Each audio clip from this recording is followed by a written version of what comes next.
Okay. Magandang hapon mga friends. Ako nga pala ulit si Arfel Tayona, isang mycologist. Ako po ang lecturer ngayong araw na to. Sa pangatlong topic po natin ngayon, didiscuss po natin kung ano po ang evolusyon. Ano po nga ba ang proseso at teorya ng evolusyon? Una, kailangan natin i-discuss uli ang watchmaker analogy ni William Paley. Ito ay nagsasabi na ang complexity at saka design na nakikita natin sa buhay, sa mga nabubuhay at sa kalikasan ay may creator or may pinagmulan na may intelihente at may purpose at may intent sa paggawa, pag-create ng lahat ng nabubuhay na lang dito sa mundo. Sinasabi po ng pag-aaral ng biology na hindi lang po creation ang solusyon sa buhay, sa mga nabubuhay at sa complexity ng life sa mundong nakikita natin ngayon.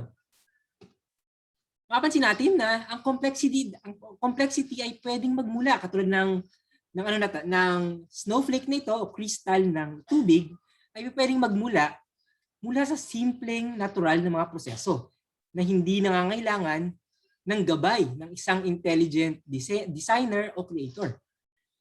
Sa paniniwala ng mga scientifico, itong mga natural processes na to, mga naturalesang proseso, chemical reaction, ay maaaring mag-produce ng buhay. Yung complexity ng buhay na nakikita natin, maaari na natural processes lang sa kalikasan ang naging cause o dahilan. Hindi lang.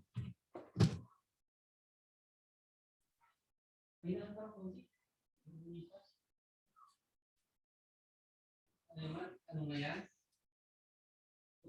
Oo. Ay, hindi pa. Mamaya pa. Recorded lang to. Okay. Ano ba ang evolusyon? Ang evolusyon ay kahit anong pagbabago sa dami ng mga alleles o mga genes sa gene pool o sa pinagsama-samang genetic information sa isang populasyon. Ang evolution is any change in the genetic composition o genetic na information na nakikita sa population sa pagdaan ng mga henerasyon which may be caused by natural selection, inbreeding, hybridization, or mutation. Ito rin ay tumutukoy sa sequence, sa kasaysayan ng events o mga pangyayari na nagdulot ng development o pagkabuo ng iba't ibang species sa mundo. Itong history ng evolutionary relatedness o heredity ay tinatawag natin na phylogeny. Okay, ang main focus natin sa pag-discuss ng evolution ay ang chemical structure na DNA. Ang importante sa DNA kasi ang DNA ang siyang storage o taga-taglay ng genetic information na nakikita sa mga individual na siyang sumasakop naman sa genetic information sa loob ng isang populasyon o species na nakikita natin sa kalikasan. Ang genetic information ay nakikita kung mapapansin nyo, naalala nyo, na ang DNA ay isang kadena o chain ng molecules ng mga monomers na tinatawag natin na nucleobases. May 4 na klase ng nucleobases, ang adenine, thymine, cytosine, at guanine. Yung pagkasunod-sunod ng adenine, thymine, cytosine at guanine, yung pagkaulit-ulit nito, yung pattern na ito, yan ang bumubuo sa genetic information o genes ng isang nilalang. Ang isa sa pinakamagandang kakayanan ng DNA ay ang kakayanan ng DNA na mag-produce o gumawa ng kopya ng sarili nito. So, ang isang DNA pwedeng gumawa ng isa pang kopya ng DNA na may kaparehas na taglay na impormasyon o sequence ng nucleobases. Okay? Ang replication, for example, ng DNA ay nadudulot kasi ang adenine ay dumidikit lamang sa thymine at ang guanine ay dumidikit lamang sa cytosine. So itong successive pattern na ito ay magdudulot ng isa pang kopya na may complementary pattern mula dito. Tapos yung complementary pattern ay bubuo naman ng isa pang kopya, strand, na may kopya ng original na strand. So itong DNA ay may capability to replicate. It unwinds into a straight double strand, and an enzyme moves along the DNA double strand and breaks the bonds between its nucleotides, resulting in two separate single strands. The region of DNA where the strands separate is called a replication fork. Okay? Tapos, yung DNA polymerase would now supply the nucleobases na didikit doon sa single strand para makapagbuo ng isang buong DNA molecule. Okay, isa pang importanteng proseso ng sa evolusyon ay ang sinasabi natin na descent and heredity. Naalala natin na ang DNA ay kayang gumawa ng kopya nito. Itong pag-replicate na ito ang nag-iisang alam nating paraan kung paano nagkakaroon ng magkaparehas na DNA information na taglay ng dalawa o higit pang individual. Itong pag-transfer ng DNA information na ito mula sa isang individual patungo sa mga bagong individual o isa pang individual ay tinatawag na descent and heredity. May dalawang klase ng gene transfer. Ang vertical gene transfer at saka ang horizontal gene transfer. Ang vertical gene transfer ay pag-transfer o paglipat ng DNA information mula sa magulang patungo sa kanilang mga anak. Mula sa magulang ng magulang at magulang ng magulang ng magulang at kaninunuan nila doon nang gagaling ang DNA information. At itong DNA information na ito ay lumilipat sa lahat ng mga descendants ng ninuno na yun. Yun ang dahilan at yun ang basis natin para masabi na ang mga nilalang na nabubuhay ay descendant ng isang ninuno. May isa pang form ng gene transfer. Ito naman ay ang horizontal gene transfer. Ang horizontal gene transfer naman ay direktang paglilipat ng mga genes o mga kopya ng DNA mula sa isang individual patungo sa isa pang individual sa iisang henerasyon. For example, nagbigay ako ng blood transfusion nag-donate ako ng dugo patungo sa isa pang individual, yung DNA na taglay-taglay ng dugo ko ay lilipat dun sa isa pang individual na yun. Yun ay masasabi nating isang example ng horizontal gene transfer. Ang horizontal gene transfer ay medyo common sa mga bakterya. For example, sa picture na ito, makikita natin dalawang bakterya, tapos may pilus bridge sila. Itong pilus bridge na to, dito naglilipat ang plasmid o kopyang DNA mula sa isang bakterya patungo sa isa pa. Ito ay isang example ng horizontal gene transfer. At alalahanin, ang vertical gene transfer ay mula sa dalawang magulang patungo sa kanilang mga supling. Yun yung pag-transfer ng kanilang DNA at saka mga chromosomes mula sa kanila patungo sa kanilang mga supling o offspring. At mula sa offspring nila at magiging offspring din ng offspring nila o anak ng anak nila. Yan ang vertical gene transfer. Itong history o relasyon ng paglilipat-lipat ng mga DNA at mga genes at pagkakapare-parehas ng mga genes, itong history na ito ay tinatawag natin na phylogeny. Ang mga scientists ay bumubuo ng mga theoretical phylogenetic tree base sa pagkapare-parehas ng mga genes ng iba't ibang nilalang. Kaya nagkakaroon tayo ng tinatawag na kabuuhan na relasyon ng DNA o mga genes ng lahat ng individual na napag-aaralan ng mga siyentipiko. Itong relasyon na ito ay tinatawag nating phylogenetic tree of life. Mula sa bakterya o yung mga microorganism na nag-cause ng sakit at nagde-degrade ng mga material patungo sa archaea o mga microorganisms na nabubuhay sa extreme environments at saka sa mga eukaryotes o yung mga tulad natin na mga may cell na may nucleus. Tayo ay mga eukaryotes. Yan ang tatlong major divisions of life na mas mataas pa sa kingdom. Okay? Okay, ngayon naman, pagtatanungin natin, naalala nyo na nag-replicate o gumagawa ng kopya ang DNA ng isa pang kopya niya.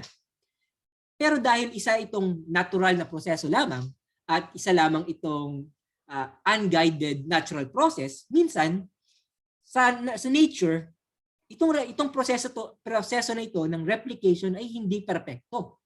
Minsan nakakagawa ito ng pagkakamali.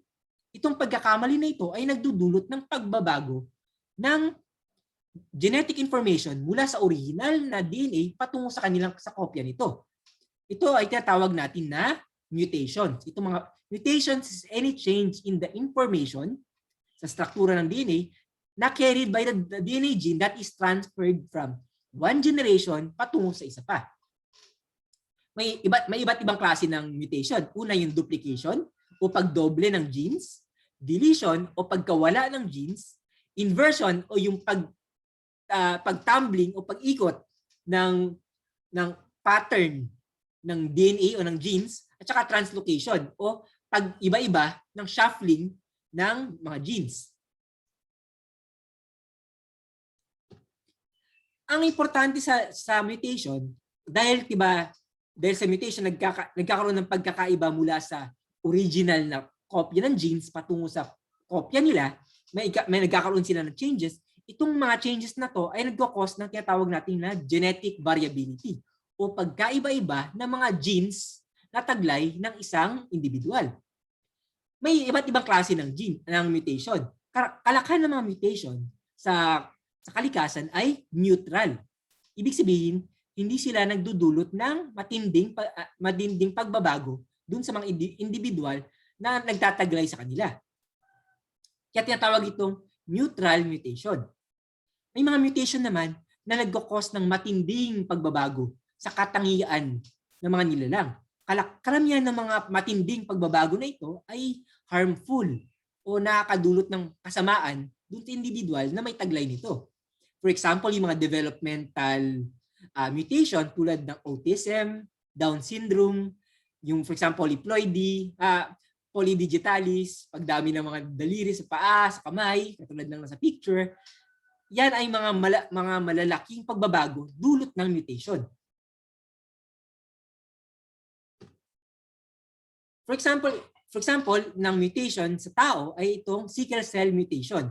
Ang sickle cell mutation ay pagbabago sa genes na nagdidikta ng hemoglobin, yung protina na nagkikerry ng oxygen sa dugo natin. Kaya itong mutation na to, dahil sa mutation na ito, nagbabago yung hemoglobin at itong sickle cell hemoglobin na ito, kapag nagkaroon ng deficiency, pagkakulang ng oxygen, itong protina ng hemoglobin ay nagdidikit-dikit. Kaya nababago yung structure o hugis ng red blood cell. Ito ay may epekto sa sirkulasyon ng dugo. Kaya nagkakaroon ng parang anemic reaction yung mga mutant o mga humans o mga tao na may taglay-taglay ng mutation na ito. Okay, ang susunod naman na proseso sa evolusyon ay ang tinatawag natin na natural selection. Ano ba ang natural selection? Narinig niyo na ba yung katagang survival of the fittest? Ano ba ang ibig sabihin ng survival at ng fittest sa description ng biology? Ang fittest ay simply, kung ano ang fit na tao, ay simply yung mga individual o organismo o organism na may kakayanang magparami ng kanyang sarili o mag-produce ng mga anak, sila ay tinatawag na fit. Mas maraming anak ay matatawag natin mas fit. Mas maraming, may mga individual for example na mahina, sakitin, hindi sila nakakapag-produce ng anak, kaya hindi sila reproductively o biologically fit. May mga individual naman na kayang mag-asawa ng napakarami at mag-anak ng napakarami, sila tinatawag na biologically fit.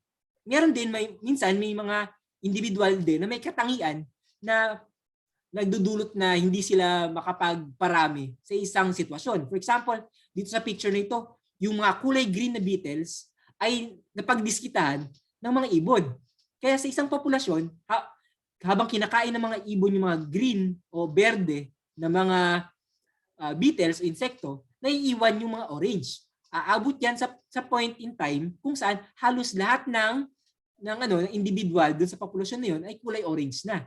Ito ay isang example din ng natural selection o pagkakaiba ng kakayanan ng mga organismo na mabuhay sa isang sitwasyon o environment. May tatlong klase or patterns ng selection. Una, yung directional selection. For example,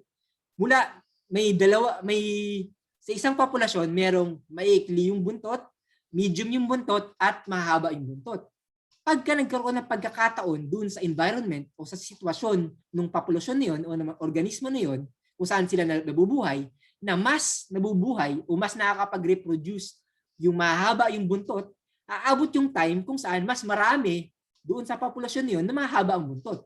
Yung paglipat na to ng average size o katangian ng mga organismo sa isang populasyon ay tinatawag na directional selection. Meron din tinatawag na stabilizing selection.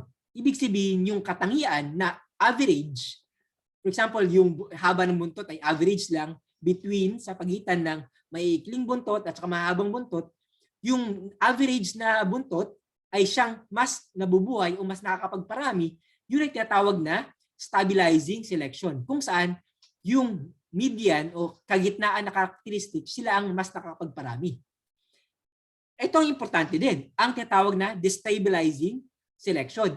Ang destabilizing selection ay nangyayari kapag yung medium na katangian ay sila yung hindi masyadong nakakapagparami o nakakapag-reproduce. Kung kaya may naiiwang mga sa populasyon na either may maliliit yung buntot at either na mahaba yung buntot. Nawawala yung average na mahaba yung buntot. Pag nagkaroon na ng dalawang populasyon na may magkaibang katangian, sila ay maaaring mag-produce ng dalawang distinct na grupo. Pag nagkaroon na ng dalawang distinct na grupo na hindi na nag-reproduce o nag-interact sa isa't isa, nagkakaroon na ng tinatawag na proseso ng speciation. Ang speciation ay simply populasyon ng mga individual na may specialization o may mga katangian na nagdi-differentiate sa kanila mula sa iba. For example, sa pinag-aaralan na ibon ni Charles Darwin, may mga ibon na nagsispecialize sa pagkain ng insekto. Mas gusto nilang kumain ng insekto. May iba namang ibon na kumakain mas marami ng buto ng mga halaman. May iba naman na kumakain ng cactus, may iba naman na kumakain ng prutas. Mapapansin natin na yung bawat isang specialization na ito ng mga ibon ay nagpo-produce ng iba't ibang hugis ng tuka. Dahil nagkakabago-bago yung mga katangian ng bawat populasyon na ito, sila ay nagiging distinct na populasyon kung saan hindi na sila nag-intermingle, kaya natatawag na silang panibagong mga species. Ang species lang naman ay isang populasyon ng organismo na kayang mag-reproduce sa isa't isa sa isang sitwasyon sa kalikasan. For example, ito naman ay isang example na tinatawag na ring species. For example, yung Enssatina picta, yung pink sa pinakataas na picture, yan daw ang tinatawag natin original na populasyon. Ngayon, habang nagmamigrate sila pababa ng Californian mountain range, may isang populasyon na dumaan sa kaliwa, may isa namang populasyon na dumaan sa kanan sa mountain range na yung puti na gitna. So naghiwalay yung kanilang populasyon. May point in time daw habang nagmamigrate yung populasyon na ito na nag-specialize yung nasa kanan at yung sa kaliwa. At nung nag-meet na sila sa pinakababa, hindi na nila kayang mag-reproduce sa isa't isa. Kaya nag-form na sila ng panibagong species sa isa't isa. Pero yung bawat populasyon na yun ay kaya pa rin mag-reproduce mula sa original nilang pinanggalingan. Pero yung bagong populasyon ay hindi na kayang mag-reproduce o mag-intermingle sa isa't isa. Kaya naging bago na silang species. Ito ay isang example ng speciation na nakikita natin sa kalikasan. So, recap lang, ang basic ng evolutionary process ay, una, ang proseso ng replication. Ang genetic information o DNA ng mga individual ay kayang mag-duplicate o gumawa ng kopya nila. Meron ding mutation o pagbabago o pagkakamali sa replication ng DNA. Kaya nagbabago-bago o nagkakaroon ng variation sa kopya ng DNA na taglay ng mga individual na organismo. Dahil iba-iba ang katangian ng mga organismo, iba-iba rin yung kakayanan nila na mag-reproduce. Itong pagkakaiba ng kakayanan nilang mag-reproduce o magparami ay tinatawag na selection. For example, kawawa naman si Joe at kawawa naman si Jim kasi si Joe kaya mag-anak ng marami. Si Jim, wala siyang anak, wala siyang asawa. Kaya walang gene, wala yung mga genes niya natatapos sa kanyang sarili. Hindi na ito nagagawa magparami.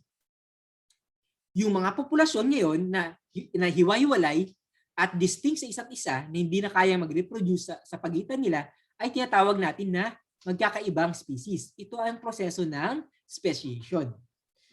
Okay. Ngayon, i-discuss naman natin ano ang iba't ibang ebidensya at prediction ng evolusyon. Unang-una ay ang tinatawag nating homology o homologous structure. Ito ay mga parte ng katawan ng iba't ibang nilalang na kung susuriin natin ay halos magkakaparehas. May mga konting pagbabago lang sa pagitan nila. For example, yung sa kamay ng tao, sa palikpik, sa pakpak ng mga ibon, sa palikpik ng mga whales, sa pakpak ng mga bat, at saka ng iba't iba pa, mapapansin natin na yung structure ng mga buto nila ay almost magkakapare-parehas. Ang pagbabago lang ay sa hugis at saka sa haba. For example, yung mga daliri ng bat o basta ng bat ay mahaba at sumusuporta ng kanilang pakpak. Yung daliri naman ng mga phalanges ng mga tao ay nagiging daliri. Yung phalanges naman ng mga pusa ay nagiging claw. Ang phalanges naman ng mga whale ay nagiging palikpik. Itong mga pagkakaparehas na ito ng katangian na mukhang related sila at mula sa isang ancestor ay tinatawag natin na homology. Meron din tinatawag na homology o pagkakapare-parehas ng genes ng iba't ibang mga nilalang. Itong mga pagkakaparehas na ito ng genes sa iba't ibang organismo ay tinatawag natin na phylogeny. Ito ang pinaka-basis natin na ginagamit sa paternity test. For example, itong bawat linya dito sa figure 1 natin ay nagre-represent ng mga genes o kopya ng DNA mula sa mother, sa child, at sa dalawang lalaki. Mapapansin natin na may pagkakaparehas yung blue na genes sa pagitan ng mother at ng child.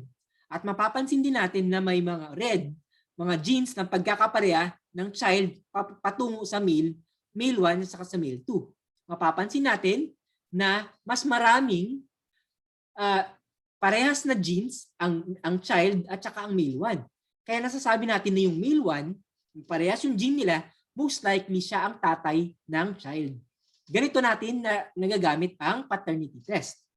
Ganon din sa mga iba't ibang species. Yung pagkakapare-parehas ng genes ng mga iba't ibang species, mga iba't ibang individual, yan ang ginagamit natin para mabuo ang ancestral tree o phylogenetic tree. For example, itong individual TG, TTC, TTG, CA, TAAC, yan yung kanyang original na gene, ay nagkakaroon ng mutation o pagbabago nung nag-replicate sila o nag-produce na sila ng mga anak. Itong bagong genes naman ito o mutation ay nililipat ng kanilang mga anak sa kanila ring mga anak na yung mga kanilang mga anak ay magkaroon din, posible, ng kanilang sariling mutation. So, bawat genetic information ay nalilipat mula sa parent papunta sa mga anak at yung mula sa mga anak papunta sa kanila ring mga supling. Yung pagdadami o pagraradiate o paglilipat-lipat ng mga mutation na ito ang siyang nagiging basihan natin para buuhin ang isang phylogenetic tree o phylogenetic relationship. Mula sa common ancestor of A, B, and C to common ancestor of B and C papunta sa unique ancestor of C. Okay, ngayon, mapapansin nyo na ang pagbabago-bago ng genes ay mula sa anak, mula sa magulang papunta sa mga anak o mula sa mga ninuno papunta sa kanilang mga descendants. Itong proseso na ito ay napakabagal kasi it would take thousands to millions of years. Kaya based daw sa prediksyon ng evolusyon, dapat ang mundo ay matanda. Base sa pag-aaral ng mga geologists sa pamamagitan ng stratigraphy o yung pagkapatong-patong ng mga lupa, kung saan yung pinaka ilalim na lupa ang pinakamatanda at yung pinakamataas na lupa ang pinakabata, o yan yung stratigraphy, at sa pamamagitan ng radiometric dating o pag-measure ng tanda ng mga bato sa pamamagitan ng radiometric radiometric material, nalaman ng mga scientifico na ang mundo daw pala ay may tanda na 4.54 billion years na siya. Isang napakahabang panahon na umaayon sa prediksyon ng evolusyon. For example, ito ay ang example ng radiometric dating. Meron ka, diba, kadalasan ang mga bato ay nanggagaling sa magma mula sa mga mga tutunaw na bato na materyales mula sa ilalim ng lupa. Kapag itong mga materyales na ito ay umangat sa surface ng Earth, tumitigas ito para maging bato. Sa pagtigas ng mga materyales na to para maging bato, minsan nagpo-form sila ng mga kristal. Isa sa mga kristal na ito ay ang tinatawag na zircon. Ito yung kulay pula dito sa bato. Yan. Zircon yan. Ang zircon, kapag nabubuo siya o lumalaki, umaabsorb siya o kumukuha siya ng uranium-238 sa paligid niya. So nagdi-deposit siya ng mga uranium sa kanyang sarili. Ngayon, itong uranium na to ay unstable na atom or element. Dahil hindi siya stable, naglalabas siya ng radiation.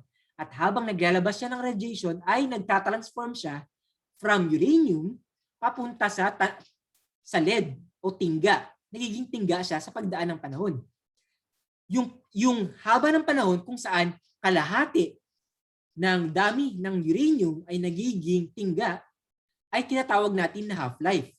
According sa pag-aaral ng scientist, ang uranium daw ay 238 ay merong half-life na 4.5 billion years. Kaya pwedeng gamitin ang dami ng uranium sa zircon at i-compare ito sa dami ng tingga o lead sa zircon para malaman ang tanda ng zircon crystal na nakikita sa mga bato. Ang zircon-uranium dating ay kayang mag-measure ng tanda ng mga bato sa pagitan ng 4.6 billion years papuntang 10 million years. Ito ay dito sa table, makikita natin ang iba't ibang klase ng radiometric dating. Uranium-238 na para sa 10 million to 4.6 billion years. Potassium-40 na nagiging argon na may half-life na 1.3 billion years na pwedeng gamitin pang measure ng tanda ng mga materyales from 50,000 years to 4.6 billion years. Rubidium-87 na nagiging strontium na may half-life na 4.7 million years yan. 10 million years to 4.6 billion years. At carbon-14, yung pinaka-common na ginagamit natin, na merong half-life na 5,730 years. Yan ang ginagamit nating radiometric dating technique para sa mga materyales, organic materials, na may tanda na 100 years to 70,000 years. Okay, so alam natin na matanda, alam natin kung paano tumatanda ang mga, may paraan na tayo para i-measure yung tanda ng mga materyales, ng mga bato, ng mga fossils. Ngayon naman, i-apply naman natin yung understanding natin ng homology sa relasyon ng iba't ibang fossils. For example, itong picture na to ay isa tong picture ng coelacanth. Ang coelacanth ay isang klase ng lobe-finned fish. Ibig sabihin, mabilog na fin ang fins niya. Ang lobe-finned fish pala ay merong buto sa kanilang mga fins. At na-discover ng mga scientists na mukhang may homology o pagkakapare-parehas ang buto ng mga lobe-finned fish sa kanilang mga palikpik sa mga buto ng mga tao sa kanilang mga kamay. Kaya nasasabi na posibleng may relasyon ang mga tao at iba pang mga vertebrates sa lupa sa mga lobe-finned fish. Posibleng ancestral sila o ninuno sila.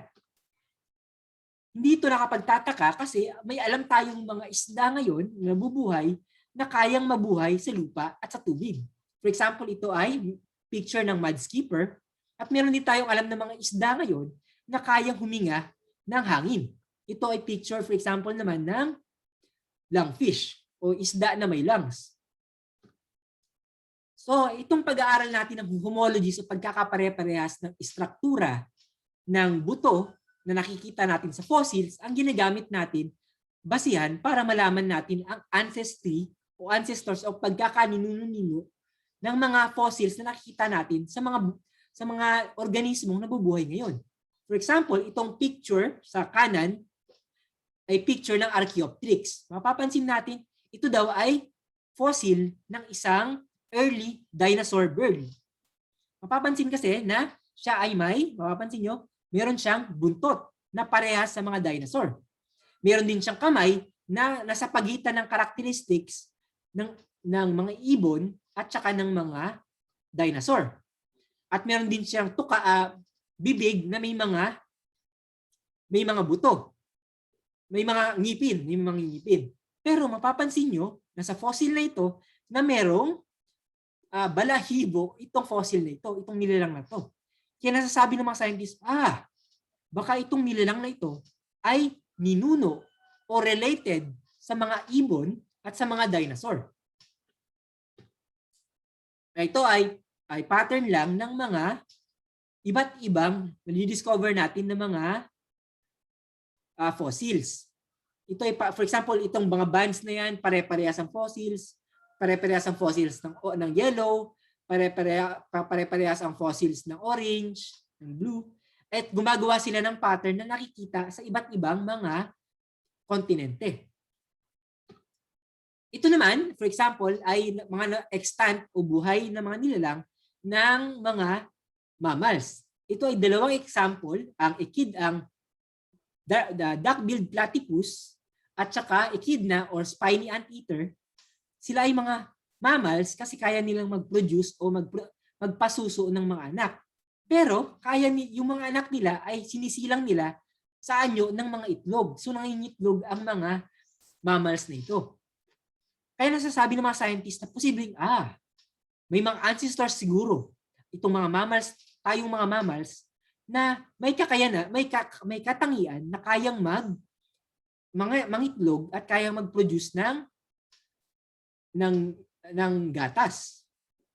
Tulad ng iba pang mga nilalang, tulad ng mga reptiles, ibon at saka amphibians. Posible na lahat tayo ay may iisang ancestor na nangingitlog o nagpo-produce ng itlog. Ito naman, for example, ay homology na ni-discuss natin tungkol kay Adam and Eve. Sino ba, sa science, sino ba si Adam and Eve? Maaalala na mayroong chromosome Y at chromosome X ang mga tao. Ang mga babae ay XX, ang mga lalaki ay XY. Yan ay basic sa pag-aaral natin ng biology. Matatandaan na ang Y chromosome daw ay laging nanggagaling lamang sa mga lalaki o sa mga tatay. So, sasabi ng mga scientists, posible na yung pinakaunang Y chromosome na masasabing galing sa tao, yung pinaka-nagtataglay nito, pinaka-ninunong nagtataglay nito ay tinatawag natin na si chromosomal Y Adam. Na-discover ng mga scientists na lahat pala ng individual na nabubuhay ngayon, meron silang DNA sa kanilang mitochondria. Itong DNA na ito sa mitochondria o genes ng mitochondria, lahat ito ay nanggagaling lamang sa mga ina o sa mga mother ng mga individual. Yung kanununuan daw ng mga tao na unang nagtataglay ng kung saan nanggaling itong mitochondrial genes na ito ay tinatawag natin na si mitochondrial Eve o pinakaunang babaeng tao. Pero mukhang ano, diba, sa Genesis, pero alalahanin natin na according daw sa pag-aaral ng mga scientists, si Adam, si chromosomal Adam at si mitochondrial Eve, hindi sila kailanman nagkita habang nabubuhay sila. Kasi sila ay nabuhay sa magkaibang panahon na sa pagitan ng libu-libong taon.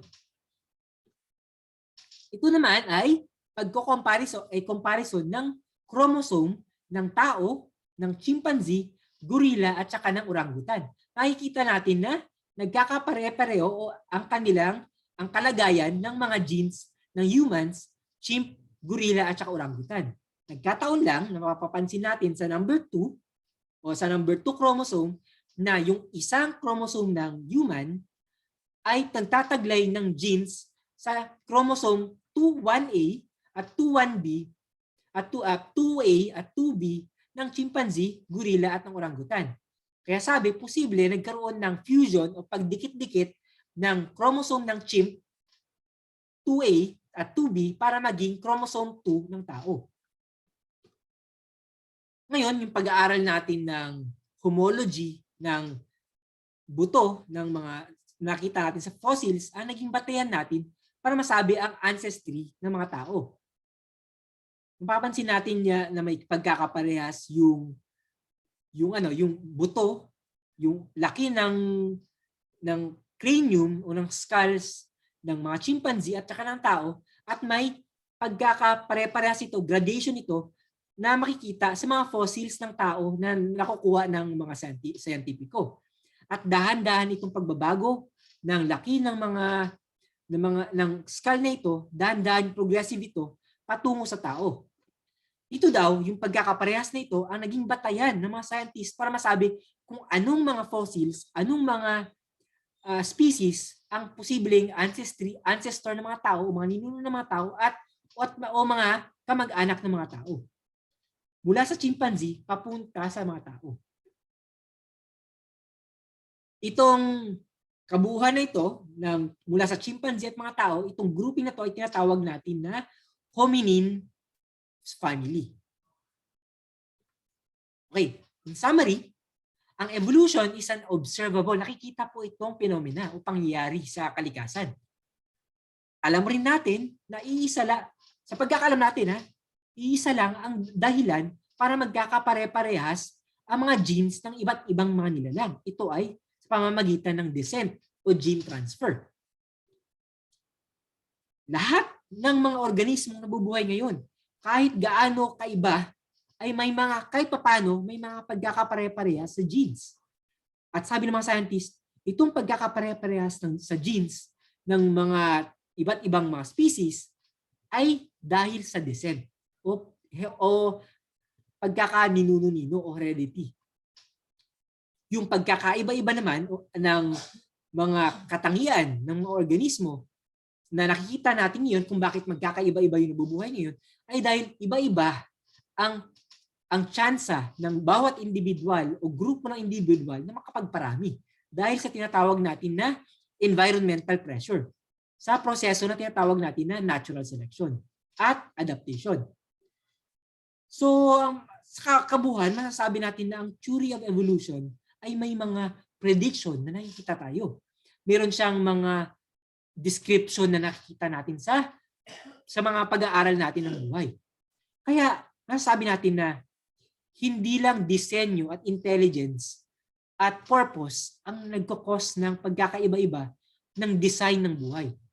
Posible na ang disenyo ng buhay, ang disenyo ng tao, ang mga katangian na tinataglay natin ay most likely nanggaling sa proseso ng evolusyon. Okay? So, pwede na po tayong kung meron po kayong tanong, pwede nyo po akong tanungin tungkol dito. Okay po? Open na po tayo sa pagtatanong.